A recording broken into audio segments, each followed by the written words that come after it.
The year was 5073, a time when humanity had long since spread its wings beyond the cradle of Earth, settling on distant planets and forging an empire among the stars. With their unparalleled resilience and boundless curiosity, humans had earned their place among the many species that dotted the galaxy. However, what they had yet to discover was that the true power of their species lay not in their adaptability, but in the remnants of a long-forgotten civilization. It all began with an unexpected breakthrough on the barren world of Zeta-12, a planet that had been largely ignored by the galactic community. It was there, in the ruins of an ancient city, that the humans unearthed something truly remarkable, a device unlike anything the galaxy had ever seen. The artifact, buried beneath layers of dust and debris, pulsed with an eerie blue light. Its structure was impossibly complex, a tangle of interlocking mechanisms and alien materials. The humans had initially assumed it to be a relic of a long-extinct species, one that had been wiped from the galactic record. But as they studied it, they realized that it was far more than just an ancient artifact. It was a weapon of unimaginable power, capable of altering the very fabric of reality itself. At first, the discovery was kept secret. The Human Federation, now a formidable force in the galaxy, knew that revealing the existence of such a weapon could have catastrophic consequences. But the secret didn't remain buried for long. The Council of Galactic Unity, a coalition of the galaxy's most powerful species, soon caught wind of the discovery.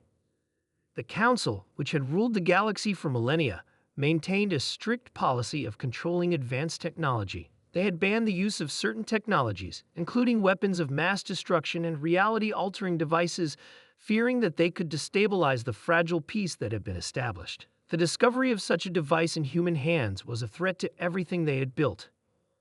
When the Galactic Council learned that humanity had uncovered the forbidden technology, they reacted with a mixture of fear and fury.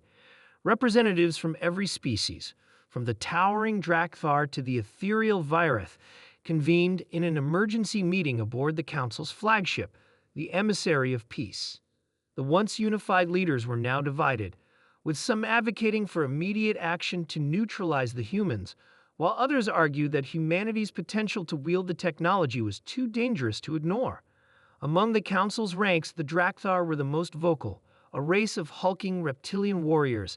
They had always viewed humanity with a mixture of disdain and envy.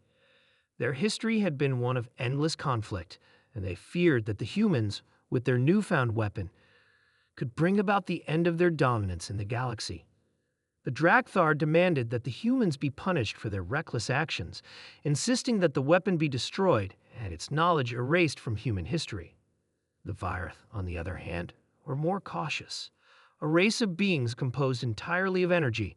They had no physical form and had long ago mastered the art of manipulating reality. They understood the potential of the technology far better than most, and they knew that humanity had the capacity to wield it in ways that could alter the course of galactic history. The Virith saw the discovery as an opportunity to bring humanity into the fold and make them a part of the Council's most secretive and powerful organizations. The Council was divided, but one thing was certain: humanity's discovery of the forbidden technology had thrown the galaxy into a state of fear. The humans were no longer seen as mere interlopers in the galaxy. They were a threat that could no longer be ignored. Back on Earth, President Daniel Graves stood before his people, addressing them with the gravity of a man who knew the future of humanity rested on his shoulders.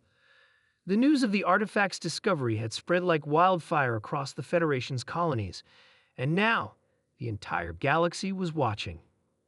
"We stand in a crossroads," Graves began, his voice steady but filled with a sense of resolve. "We have uncovered something that could change the fate of every species in the galaxy. This technology is more powerful than anything we have ever seen.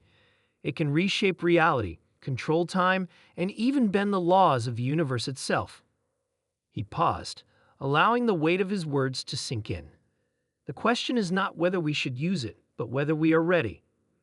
We have been given a gift, one that can either bring about peace or unleash destruction on an unimaginable scale."